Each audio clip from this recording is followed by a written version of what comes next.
So let's go ahead and take a look at the Samsung Galaxy S10e and see how this phone holds up in 2023. Now, if you want to pick up this phone or some other phones I would recommend this year, links will be down in the description. You can get them from there and you can help support the channel at the same time. Now, starting off with the Samsung Galaxy S10e and the outside of this specific phone, what's really cool about it is that, in my opinion, this was a really smart approach from Samsung. Back in 2019 when they made this phone, it wasn't necessarily like a weird approach. It wasn't something completely different, but I think it was a really smart thing that they did to kind of differentiate another lineup beyond their budget tier phones that they had at the time, which wasn't as diverse as it is now, and their more expensive phones, which were the S10 and the S10 Plus. This sat right below the S10, and I think that price point is a very, very important one, and it's still probably one they should be doing. They have the FE lineup, which kind of stemmed from this, but it's not quite like apples to apples. So on the front of the S10e, we had that 5.8-inch dynamic AMOLED display, and it was a 1080p panel, and I think the screen of this thing is still pretty good. My S10e that I bought, I think in 2020, that was used, didn't have any burden on that display at the time, and it still doesn't have any burden on it. I don't use this thing every day, but whenever I do, I tend to keep it on for a while. I tend to compare it to other phones, and the display of this thing is still pretty good. The display size of this is technically the same as like an iPhone 10 or 10s and 11 Pro at the time. So I'm glad, Apple and Samsung both kind of increased their sizes, but this is still a very small phone compared to what we have nowadays. It feels very, very small, especially when you compare it against something like an iPhone 14. So that kind of covers, you do have the hole punch display. There was no fingerprint sensor built into the display here. It was on the power button, but it was still a very good looking phone for the most part. Now, some other cool things, we did have that USB-C port, which did have Samsung DeX as well. So that was another cool feature that they actually gave us Samsung DeX with this type of phone. Usually some manufacturers remove those types of things for their cheaper phones, but I'm glad they kept it here, which was really cool. We had the headphone jack on this phone too, which again, that in and of itself was amazing. Having that type of headphone jack is, nowadays it may seem a little weird, but at that time,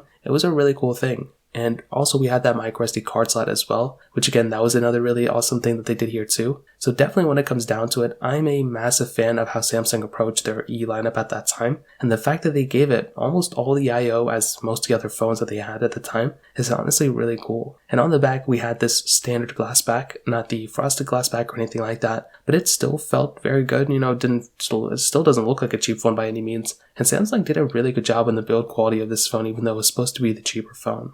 Now up top, we do have that dual camera setup, and another cool thing is that they gave this phone not only wireless charging, but also reverse wireless charging as well. There are still tons of phones that are being made, even by Samsung, that don't have that type of feature. So having reverse wireless charging is awesome, and I'm glad this phone at that time had it. And this phone has gone down a lot in the used market as well, giving this phone a better, value per dollar nowadays, although we'll talk about that in a second. So on the outside, I still think this phone holds up very well. It's not a cheap phone by any means, and overall, I think Samsung did a really good job at making this type of E lineup actually when they did. So in terms of that kind of covers it up on the outside. Now in the camera department, this is another very interesting thing Samsung did. So they didn't give it the full triple camera setup that they gave the Galaxy S10 and the S10 Plus. They gave it that dual camera setup, which I have nothing against. It's a 12 megapixel wide and a 16 megapixel ultra-wide camera, as well as a 10 megapixel wide-angle camera on the front. Now, one thing I actually did like about Samsung at this moment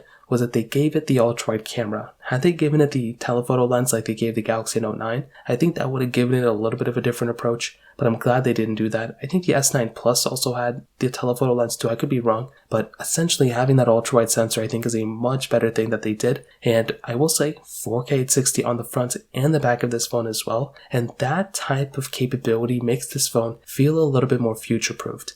I've talked about this for many years, but that is something I really do like. When manufacturers drop things like that, that honestly gives these phones a little bit, more of a life, I would say. So the camera still has tons of features built in. It still performs very well in terms of just the overall feature set, which is awesome. There's still lots of features built in that most of you probably don't even know about, including myself. So I will say this camera, it doesn't have the best quality anymore because, phones have gotten so good now, but I still think it's a pretty good camera. And of course it doesn't work super well with Snapchat and TikTok and those apps, but I still think this camera is pretty good for how old this phone is. So in terms of that kind of covers it up there. Now, the saddest part of this phone probably is the software updates. So this phone, I think last year ended up getting one of its last major updates. It's still going to be getting security updates and whatnot, but this phone is pretty much, kind of finished with software updates. So I don't expect this phone lasting that much longer. I mean, it's going to last for probably for another 2 years. So if you're watching this video in 2023, and if you're contemplating on buying an S10e, well then I would ask yourself, well, do you plan on keeping this phone for like 2 or 3 years,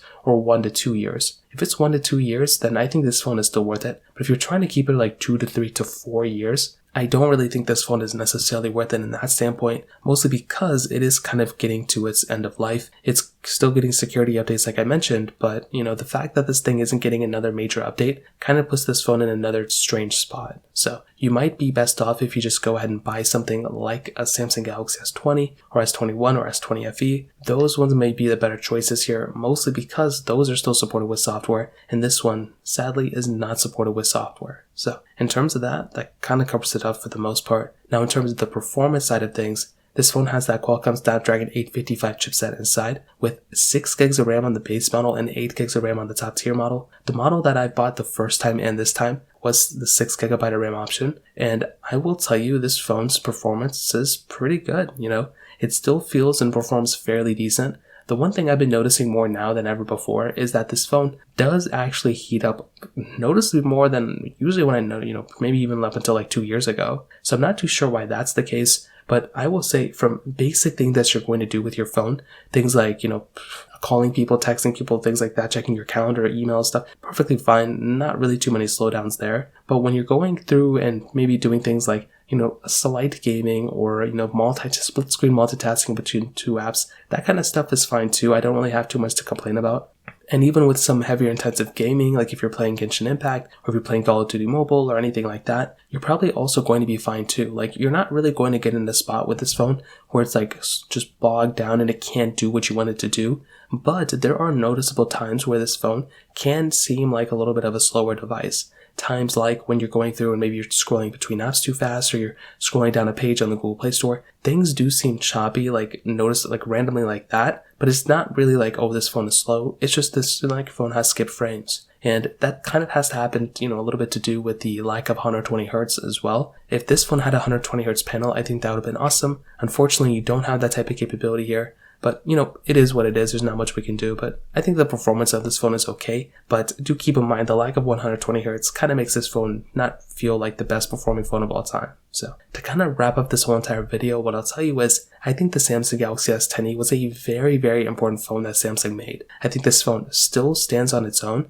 I think it still has a lot of capability for sure, but it isn't really the phone I would look at and kind of recommend people to buy necessarily anymore, considering that we do have some pretty good alternatives to this phone nowadays. We have the Samsung Galaxy S20 FE, and we have the Samsung Galaxy S21 FE, as well as a ton of phones that have been appreciating in the used market quite a bit too, like the Samsung Galaxy S20 and even the Galaxy S21. So if you are on a budget and this is the only phone around you, then by all means go for it. But I would probably recommend buying one of those other phones first before you actually go and buy this one. So that pretty much covers it up. If you have any other thoughts or questions, let me know in the comment section below. Hit the like button, that'll mean so much, but definitely hit that subscribe button. More importantly than everything else, I love every single one of you guys. Hopefully I'll catch you guys in the next video. Peace out till then.